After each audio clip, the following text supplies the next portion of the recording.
Je crois que l'idée du projet de lancer un satellite dans l'espace avec un protocole de télécommunication D-Star remonte vers le 18 septembre 2007. Pourquoi est-ce que l'ULG s'est lancé là-dedans? Je crois que c'est vraiment parti d'une idée avec un industriel qui avait proposé de faire un projet étudiant de construction d'un satellite. L'idée de construire un satellite à l'université existait déjà depuis un certain temps, mais cette date et cette conversation téléphonique avec un industriel local, je dirais, a été fatidique parce que c'est le moment où on a dit oui, allons-y. On a choisi Oufti pour deux raisons, parce qu'effectivement c'est une référence bien liégeoise, mais aussi par rapport à une référence technique, ça veut dire Orbital Utility for Telecommunication Innovation. Donc c'est en fait un satellite en orbite pour innover en termes de télécommunication. Le satellite aura deux missions principales une fois en orbite. La première mission, c'est un rôle de relais de télécommunication pour des radioamateurs, donc ce sont des gens qui utilisent les satellites pour télécommuniquer.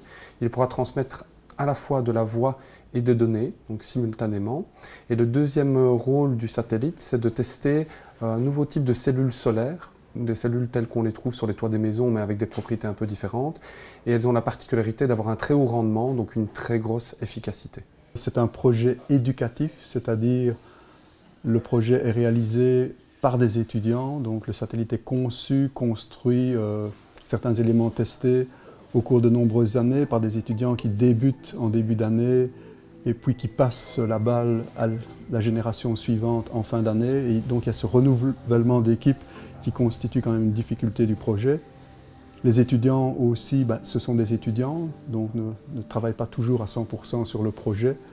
Donc il y a une question de gestion. Il y a environ 45 étudiants qui ont travaillé sur le satellite, qui ont fait un mémoire de fin d'études sur le satellite.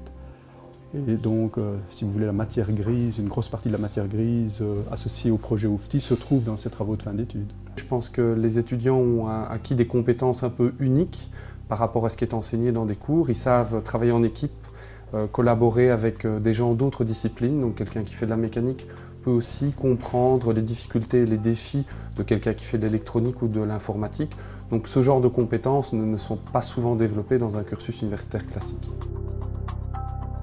La prochaine étape, c'est de passer ce qu'on appelle le Test Readiness Review de l'ESA.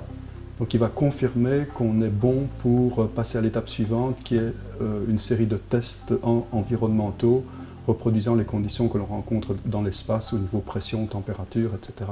Et aussi des tests de vibrations qui seront donc dus au lancement. Il faut savoir que l'environnement spatial est beaucoup plus hostile que celui qu'on rencontre sur Terre.